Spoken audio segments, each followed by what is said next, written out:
Саламатсыздар ма оқушылар? Қазақ тілі 4-ші сынып 109-ші сабақ ғарышқа саяхат бөлімі. Бүгінгі сабақтың тақырыбы келер шақ, ұшқыш болар баламын. Сабақтың мақсаты өлеңнің тақырыбы мен мазмұн сәйкестігін анықтаймын. Етістікті келер шақта қолдана аламын. Ал ендеше оқушылар, алдыңғы білімді еске түсіреміз. Етістіктерді өткен шаққа ауыстыр. Құстар ұшып келеді. Құстар ұшып келді. Алманы теру. Алманы терді. Әжем ою ояды. Әжем ою ойды. Ғарышкер ғарышқа ұшады. Ғарышкер ғарышқа ұшты. Жарайсыздар, сіздер өткен шақты өте жақсы меңгерген екенсіздер. Ендеше бүгінгі білімге көшейік. Оқылым тапсырмасы 22-ші жаттығу, өлеңді мәнерлеп оқы. Отан. Білімнен жұпар жинайын, еліме бақыт сыйлайын, жүрекпен сүйіп отанды, жүрекпен мәңгі жырлайын. Отаным гүлге бөленсін, өзге елдермен теңелсін, амандық болса ағайын, бәрінде бірге көрерсің. Нұрсұлтан Ғалымбекұлы. Өлеңнің мазмұны мен тақырыбының сәйкестігі бар ма, оқушылар? Дұрыс айтасың. Сәйкестігі бар. Өлең отан туралы, тақырыбына мазмұны сай. Ендеше етістіктерді тап, олар қашан болатын істі білдіріп тұр. Білімнен жұпар жинайын.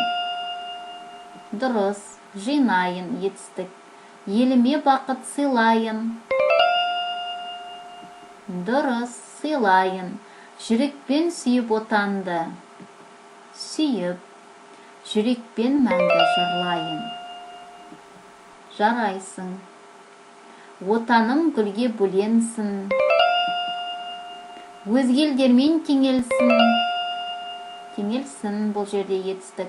Амандық болса ағайын, бәрінде бірге көрерсің. Болса көрерсің. Ал енді оқушылар, осы етістіктер қай шақта айтылып тұр? Қашан болатын істі білдіріп тұр? Дұрыс айтасың, алдағы уақытта болатын істі білдіріп тұр. Ендеше келер шақ етістіктері іс-әрекеттердің алдыңғы уақытта болатынын білдіреді.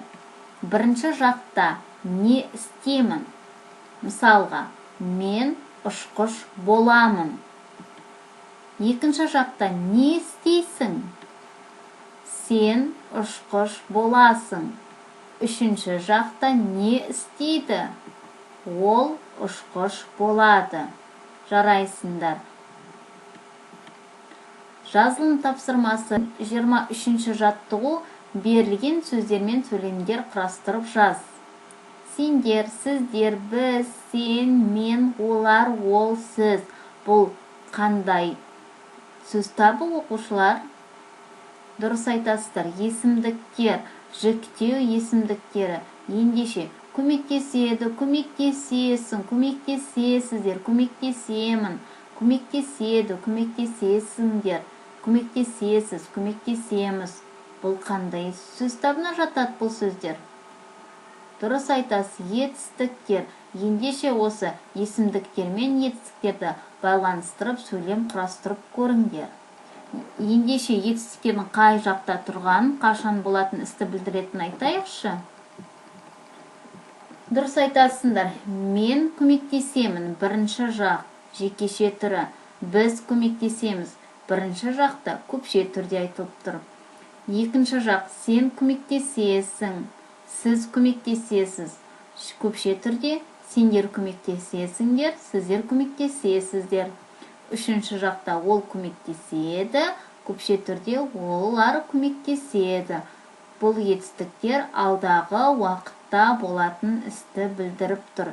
Яғни келер шақ етістіктері. Жарайсыңдар. Жазылым тапсырмасы 24-ші жаттығу. Өлеңге тиісті етістікті қою арқылы толықтырып жаз. Көкке ұшамын, ұшқыш баламын. Соңына Гагариндей ағаның батыр болам. Көк аспанды жұлдыздарға барып келіп. Ал ендеше болар, ерем, сүйемін, жүремін етістіктерін орнына қойып өлеңді толықтырып жазып көрейік. Етістіктердің орнын таптық па? Ал ендеше өз жауабыңды тексер. Көкке ұшамын, ұшқыш болар баламын. Соңына ерем, Гагариндей ағаның батыр болам.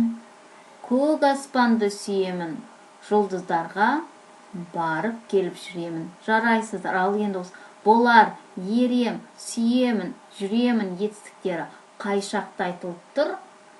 Дұрыс айтасыңдар, келер шақта айтылып тұр. Келесі тапсырма 25-ші жаттығу өзіндік жұмыс. Бос төркездерге сәйкес келетін етістіктерді тауып жаз. Және де етістіктердің қай жақта тұрғанын, қашан болатын істі білдіретінін айт. Жазған жұмысыңды мұғаліміңе көрсет. Жарайсыңдар. Ендеше оқушылар үйге тапсырма ұшқыш тақырыбына 5 жолды өлең құрастыр. Үлгі: зат есім 1 сөз, сын есімнен тұратын 2 сөз, етістіктен тұратын 3 сөз, сезімдерді білдіретін тіркес 4 сөз, синоним 1 сөз. Сіздер 5 жолды өлең құрастыруды бұрыннан білесіздер. Бұл сіздерге қиындық туғызбайды. Ендеше бүгінгі сабақта қаншалықты меңгергеніңді бағала. Барлығын түсіндім, енді түсініп келемін, түсінбедім. Жарайсың, түсінбеген тұстарың болса, ұстазыңа хабарлас. Сау бол.